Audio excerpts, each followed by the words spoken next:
guided by right core values, purpose, belief, good fellowship, and stewardship, together with an organization managed by thoroughbred business owners and seasoned industry leaders, in unison with a goal to achieve, we do not just commit, we deliver. We do not just plan, we fulfill. Ladies and gentlemen, this is Royal.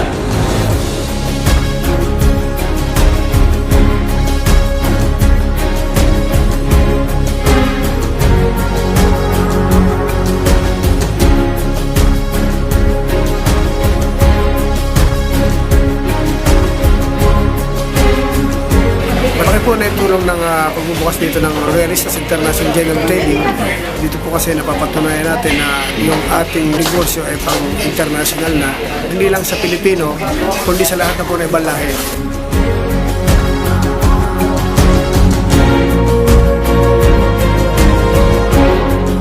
Nang kumita na ho kami dito, yung mga kapatid ko, nag-put up na rin ho kami ng isa pang traditional business na magkakasama pa rin ho kami. Napagtayo kami ng isang restaurant at the same time yung car wash na ito patatakbuhin po ng pamilya ho namin. Itong negosyo na to, ito ay bunga ng negosyo ng Royal.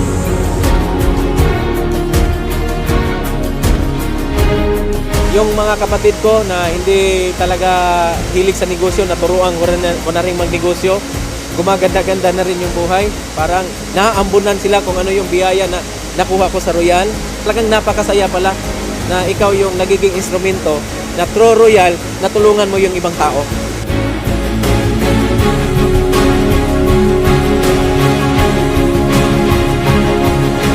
Ibang klase yung vision nung may-ari. Ibang klase yung mancom ng Royal. Yun ang nakita ko sa Royal Business Club, yung integrity at credibility ng may-ari at ng management.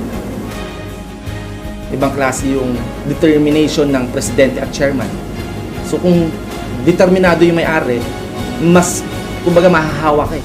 This kind of opportunity, especially with the management team that we have, with the heart of the chairman that he has, and the intelligence of our president and the COO, and the ability of our leaders, I am very sure Royal yung solusyon sa mga pangarap.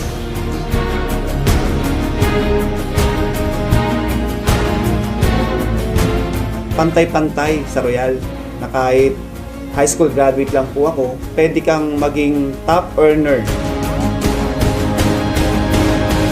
Nagbibigay sila ng equal opportunity sa buong Pilipinas o buong mundo.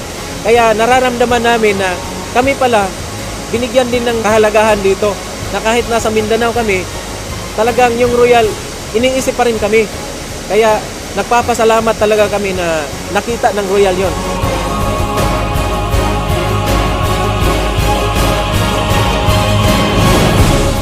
Since the inception of Royal, our intention is to lead and set the trend.